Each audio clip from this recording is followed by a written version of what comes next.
কবিগুরু রবীন্দ্রনাথ ঠাকুরের প্রার্থনা। চিত্ত যেথা ভয় শূন্য, উচ্চ যেথা শির, জ্ঞান যেথা মুক্ত, যেথা গৃহেরও প্রাচীর।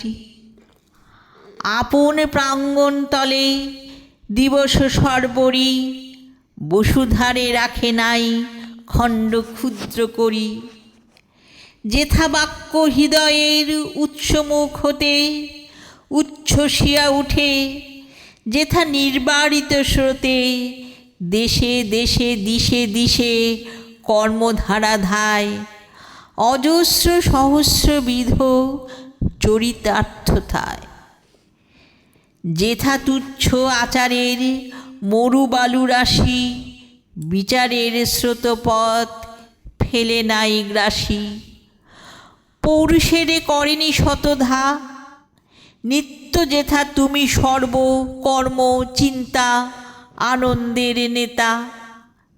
নিজ হস্তেই নির্দয় আঘাত করি পিত, ভারতের সেই স্বর্গেই করো জাগরিত।